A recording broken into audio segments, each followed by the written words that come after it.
Hi, this is Alfie Whattam, London's technology recruiter and the host of the London Technology Podcast. Today I'm joined by Enrico. Thank you so much for joining us. Could you start by just telling us a little bit about yourself? Absolutely. Thanks for your time, actually. I am Enrico de Gaudenzi. I am the head developer of Sterilize Limited. It's a small company based in London. So you've been in the industry for a while. What advice would you give to juniors that are just entering, their first technology jobs, maybe?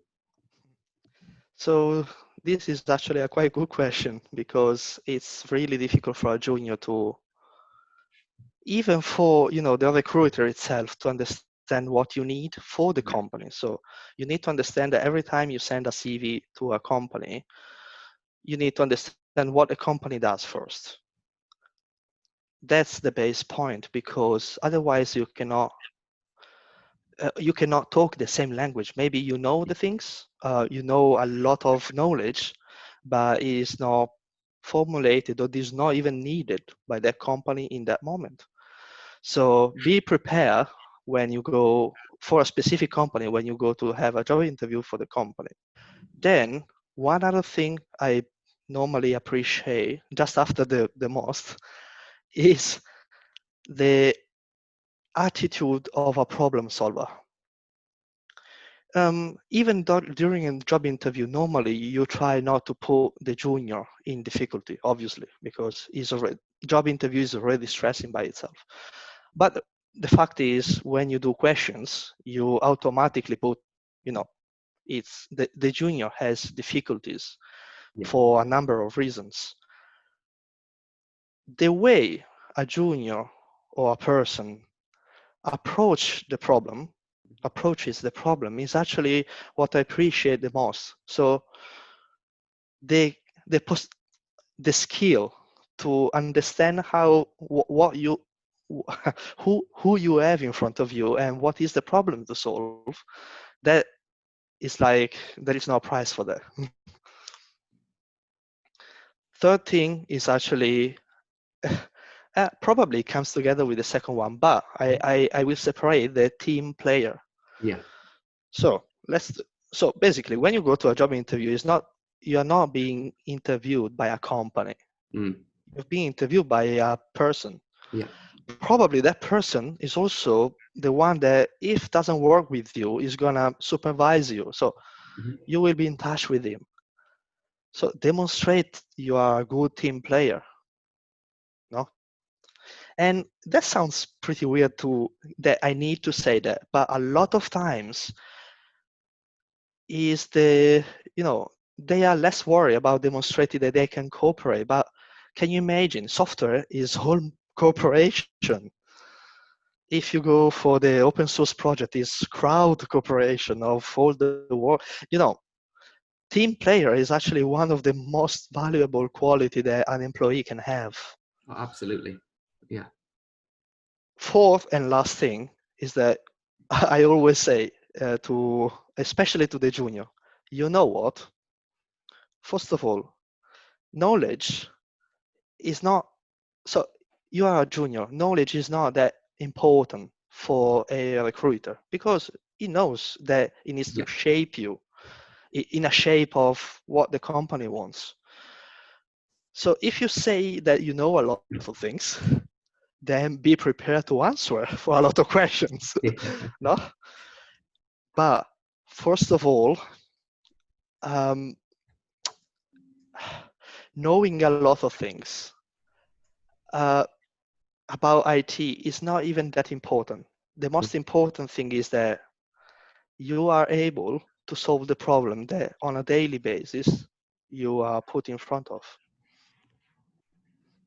So don't believe that if I ask you what is MySQL, for example, and you don't know what MySQL is, I'm gonna reject you just for that. I want to bring a nice example that can Okay. be, you know, once I saw an employee, Hmm. I was asking question about coding. I gave him a piece of code in C. And he told me, I never seen C before. Oh, fair enough. Okay, can you try to guess what it does? So he stayed 5 good minutes over there, and he wasn't able to solve the problem. Mm. After a while, he jumped back, he put the heads on and said, listen, I don't know what the code does, but here, if this is production code, you have a security bug of injection. Mm. Hired straightforward, straight away. Yeah. Okay, he didn't know what C was, he didn't know what a database was, but he was clever enough to understand what the problem was and to apply the little that he knew already to what he was in front of him. And I appreciated that so much that we hired him straight away. We hired him. Yeah. After, okay, then obviously we always consider when we hire a junior, we always, as a company, we also consider that we need to spend time on forming the employee and teaching. Mm-hmm. 6 months were enough for this guy to face the first 100 grants project in autonomy. Mm-hmm. 6 months, nothing more than that. So the approach and the team playerness, I don't know how to say that. Those are, I think, and I'm passionate about the code. I think those are the three most powerful skills that you can show when you go to a job interview. Awesome. Okay, good stuff. Very, very, very good advice.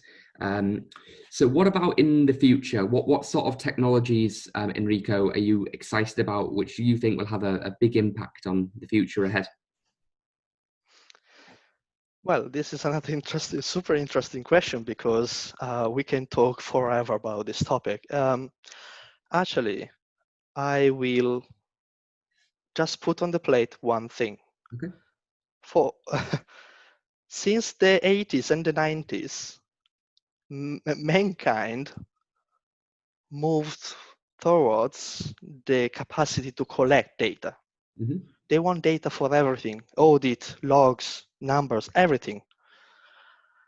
In the 2000s, they finally had this data and they gave a name of that, big data. The problem is no one knows how to search in this big data. Yeah. Yeah. So you have tera of information, literally tera, but how to query that? So I cannot see, I can't see an accountant do a select start from tables where, you know, query language is not human enough to make big data usable and useful for humans. Nowadays, we have those online solutions. I will mention one for all, Microsoft Power BI, Mm-hmm. that basically transformed this way to approach the big data analysis Mm-hmm. in a superb human way. So literally dragging and dropping physically information in a canvas, Mm-hmm. you can slice data mining, you can do all sort of reports you can do, and also, let's say, not dedicated people can do that. So you can go with your tera of data to an accountant that is not a never has never been a developer in his life, Yeah. and is already able to generate his first reports because finally we still have finally we have a way to slice data in a human way. Yeah. So I think in the near future about the so-called big data, the real difference will be made by companies that offer a way to the humans to use the big data, because now the big data sector is full. We have the big data. Yeah. Awesome. All right. Well, thank you so much, Enrico, for your time and sharing your ideas and insights. That was really useful. And I know I definitely got a lot out of it. So hopefully those watching did as well. So thanks again. And thank you to everybody for watching as well. Thank you for your time. Thank you to everybody there.